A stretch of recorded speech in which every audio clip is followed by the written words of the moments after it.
Upstate Medical University in Syracuse, New York, invites you to be the informed patient with the podcast that features experts from Central New York's only academic medical center. I'm your host, Amber Smith. The intrauterine device is one of the most popular forms of contraception in America, and today we'll learn about why with Dr. Renee Mestad. She's director of the Complex Family Planning section of the Obstetrics and Gynecology Department at Upstate. Welcome back to The Informed Patient, Dr. Mestad. Thank you. What is the intrauterine device, or the IUD? In the United States, the IUD is a small device that has a T shape and it fits inside the uterine cavity. While there, it provides what we call LARC, or long-acting reversible contraception, that is as effective as being sterilized without actually being sterilized. So that depending on the device, it provides contraception from anywhere from 3 years to 12 years, but can be removed at any point in time if the patient wants to become pregnant. You said in the United States. Are IUDs different in other parts of the world? Yes. There are a wide variety of different types of IUDs throughout the world, but in the United States, the only ones that are approved by the FDA are the two T-shaped IUDs. Now, have you seen that its popularity is on the increase in America? Yes. When I started in complex family planning way back in 2008, the utilization was roughly about 1%. And at this time, we are up to about 14%, with the highest group being about 16% being young women. It's about 18 to 25. So why do you think this is becoming more popular with that segment?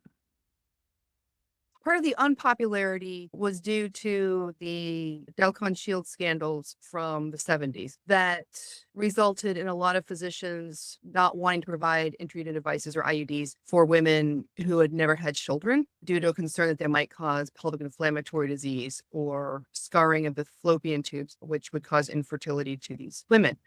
And as a result, all of the IUDs were basically taken off the market. The companies that made them determined that it wasn't profitable to provide these methods of contraception. When people interested in contraception went through the data that had been accumulated, stratified out the different IUD types, they found there was only one kind of IUD that caused the pelvic inflammatory disease. The rest of the IUDs did not increase a woman's chance of developing pelvic inflammatory disease any more than any woman who was sexually active. Period.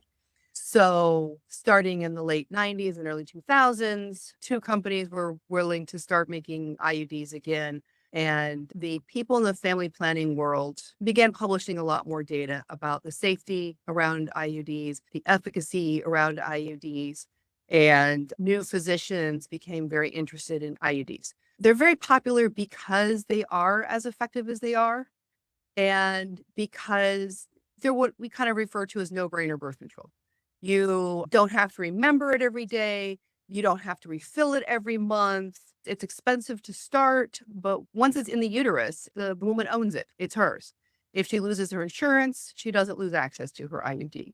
If she gets into a car accident and has to pay a huge deductible to repair her car, and therefore doesn't have any money to pay for her copays for anything else, she still has her IUD. So they've become very popular for these reasons. And for female trainees in obstetrics and gynecology, it's the number one form of birth control.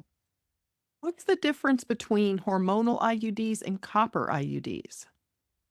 The copper IUD, in the United States, we have one available, and its contraceptive effect comes from the copper ions that come from the very thin copper wire that's wrapped around the frame of the IUD. The frame is basically a plastic, and copper ions are very toxic to sperm. They prevent the sperm's ability to fertilize. And these ions actually act up into the fallopian tubes, which is why this is a very good method of emergency contraception for up to 5 days after unprotected sex, because those ions are able to get to that sperm that's already made it into the uterus and even made it up into the fallopian tubes. And therefore, it's unable to fertilize the egg that is released with ovulation. The progestin IUDs have only one hormone, which is a synthetic version of progesterone.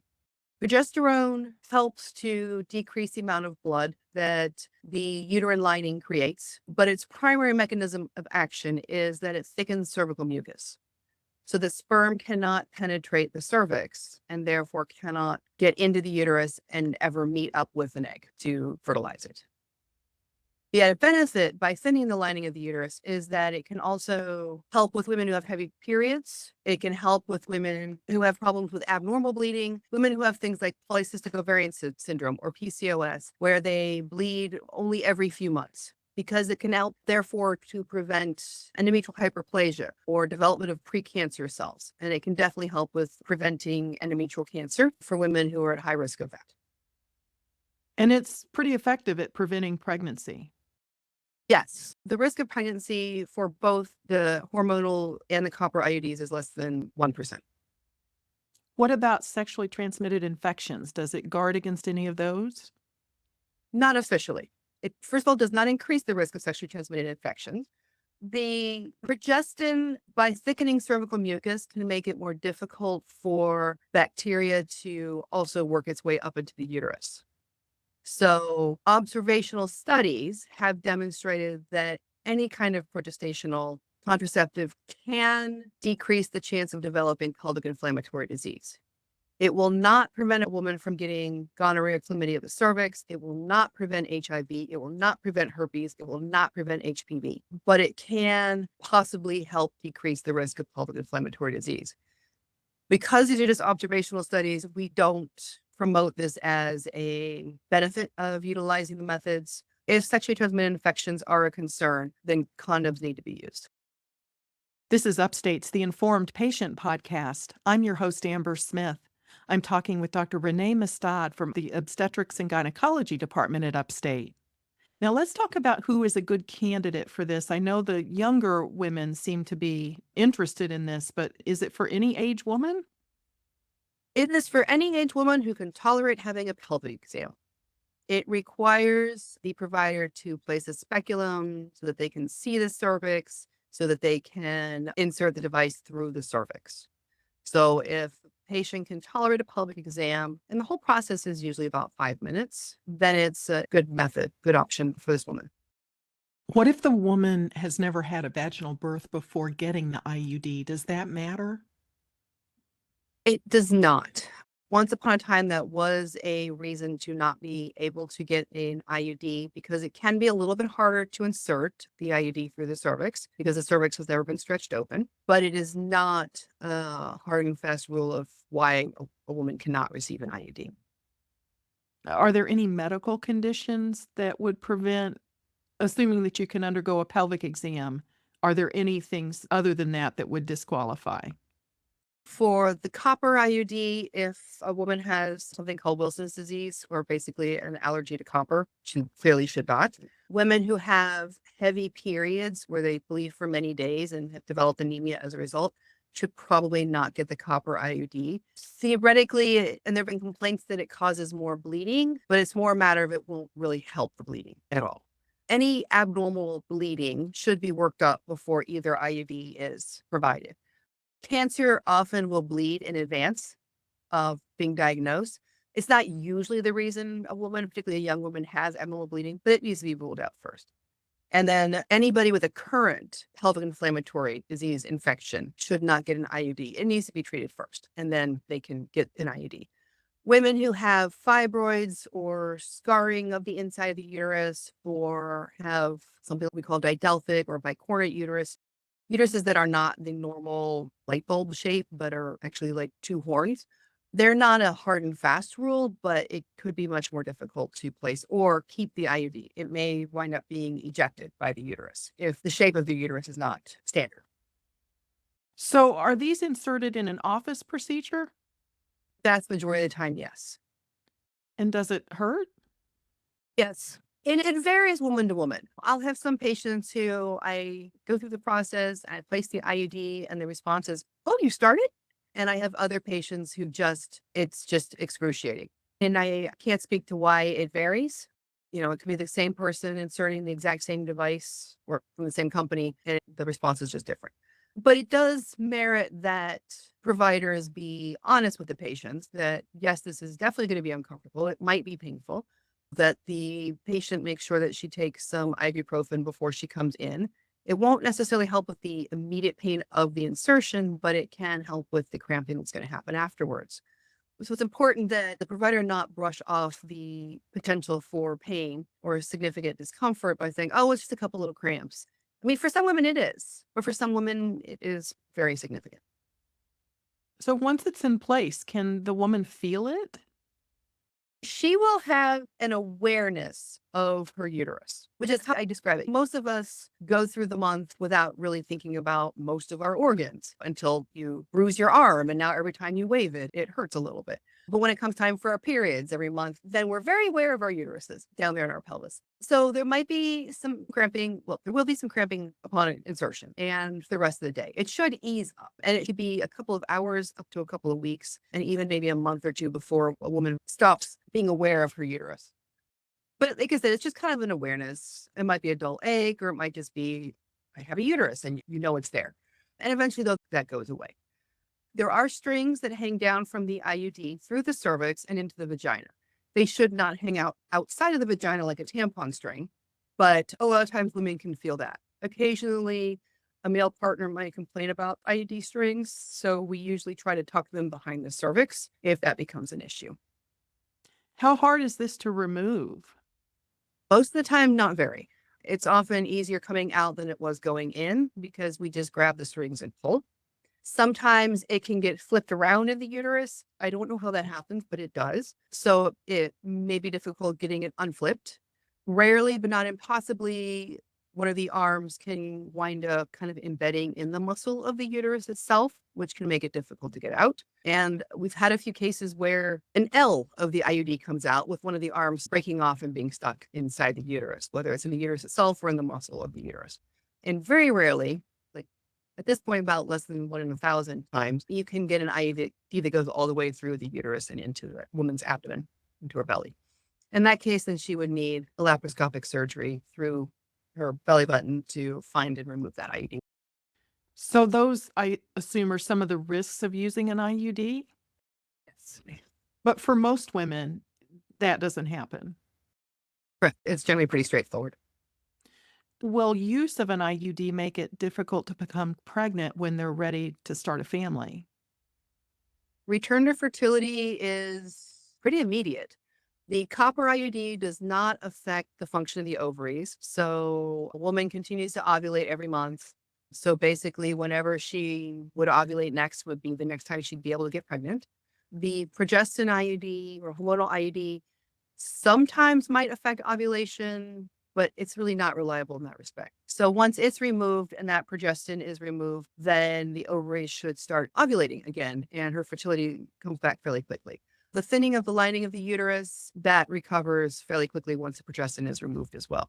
Now, the thing to keep in mind is because these are long-acting devices, say that the woman gets one that lasts for 8 years, so she has it placed at 24 years of age, she has it removed at 32 years of age, she will have a more difficult time getting pregnant, not because she used contraception for a long period of time, but because she's now 32 years old. 8 years have passed, her ovaries are 8 years older. Pregnancy after the age of 30 does become more difficult. So that is the only reason why getting pregnant after removal might be more difficult, is simply age. Now, we talk about the hormonal IUDs. Do they have the same sort of emotional effects that the pill might have, the hormonal pill? Intuitively, they should not. The amount of hormone in the progestin IUDs is very, very low. It's not zero as far as getting into the bloodstream and affecting the brain and the emotion centers, but it is significantly lower than that of systemic hormones like birth control pills or the shot, the patch or the ring. They don't stop ovulation. So if, say, her PMS is well managed with systemic hormones like the patch or the ring or the pills, that might stop and she may find that she has more significant PMS or mood swings again. All that said, we have had women who have had mood disturbances after having an IUD placed. Like I said, intuitively, it doesn't make sense, but it happens and we just don't necessarily know why at this point, but it has the potential to happen. Do IUDs affect a woman's cancer risk for uterine or ovarian cancers or breast cancers? The progestin IUDs definitively decrease the risk of what we call endometrial cancer, which are the most common uterine cancers. So if patient is at risk of developing something like that, then it can definitely decrease her chances of getting endometrial cancer. The copper IUD may or may not decrease the chances of endometrial cancer due to the inflammatory process that happens within the uterus. It doesn't increase, but it may actually help to decrease the chance. Neither will have any effect on ovarian cancer as far as we know at this point in time. Breast cancer, the copper IUD will not affect breast cancer risk. The progestin IUD, if a woman has an estrogen receptor positive breast cancer, she really should not use a progestin IUD. Will it increase the risk? I just looked at a study last week and they did find a small increased risk of breast cancer, but you're looking at about 8 per 10,000 women higher. Interestingly, pregnancy also increases your risk of breast cancer in the first few years after delivery. And then as time goes on, that risk goes back down to what your normal risk would have been. And the risk of developing breast cancer after being pregnant for a few years afterwards is actually higher than of using this IUD. So if your absolute biggest fear in life is getting breast cancer, maybe it might not be your best choice. The likelihood that you're going to get breast cancer, though, like I said, the absolute numbers are like 8 per 10,000 women. So your risk really is not that much higher than the average woman. And again, the risks of pregnancy across the board and all-cause mortality and morbidity is significantly higher, particularly in the United States, than the risk of developing breast cancer using an IUD. So what providers and women need to keep in mind is when you're comparing the risks of using an IUD or any method of contraception, if they are sexually active, then they need to compare the risk of the contraceptive against the risks of becoming pregnant. If this is a woman who is not having sex, will never have sex, and is not at risk of ever becoming pregnant, then her comparison is different. But women providers need to remember that the risk of pregnancy is not none, and it's actually fairly significant, particularly in the United States. What are the other birth control methods you counsel women to consider if they're just not sure about whether the IUD is a good option for them? We run the gamut. It starts with what the patient's goals are. So if this is a patient who has no desire to get pregnant in the next 4 or 5 years, then we lean towards either the IUDs or the Nexplanon, which is the only subdermal contraceptive implant that's available in the United States. That is a device that fits in the upper arm just under the skin. And that is effective officially for 3 years, but post-marketing research outside of the pharmaceutical company have found to be effective for 4 and 5 years. So those two methods, again, once they're in the body, they're owned by the patient, and they're both extremely effective in preventing pregnancy for many years. Now, if this patient is interested, she just got engaged and they're getting married, and a few months after they get married, so about 6 months, they're thinking they want to try and get pregnant, I'm not going to recommend an IUD or an Nexplanon. They're both very expensive devices, and to place them and then remove them in 5 or 6 months is unnecessary expense, and it's unnecessary anything for the woman to go through for insertion. So in those cases, I would lean towards birth control pills or the patch or the ring. Or if they're really good at using their condoms or their spermicide gels, then I recommend in that direction. The shot, the birth control shot, which in the States is Depo-Provera, that's very effective and it's good for 3 months at a time. But the return to fertility can be anywhere from the week after you missed your dose to 18 months. So I'm not particularly fond of recommending that for women who are of an age in their 20s and early 30s where when they decide they want to get pregnant, they want to get pregnant right now. They don't want to wait up to 18 months before they can get pregnant. So it's good for teenagers who are definitely not getting pregnant anytime in the next 6 or 7 or 8 years. And it's good for women who are done with childbearing. They're just kind of waiting for menopause. But for women of that age group where when they decide they want to get pregnant, they want to get pregnant right now. I don't recommend Depo for them. Well, Dr. Mestad, thank you so much for making time for this interview. I appreciate it. Thank you. My guest has been Dr. Renee Mestad. She's the director of the Complex Family Planning section of the Obstetrics and Gynecology Department at Upstate. The Informed Patient is a podcast covering health, science, and medicine, brought to you by Upstate Medical University in Syracuse, New York, and produced by Jim Howe, with sound engineering by Bill Brokel and graphic design by Dan Cameron.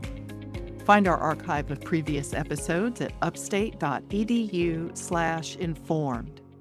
If you enjoyed this episode, please tell a friend to listen too. And you can rate and review the Informed Patient podcast on Spotify, Apple Podcasts, YouTube, or wherever you tune in. This is your host, Amber Smith, thanking you for listening.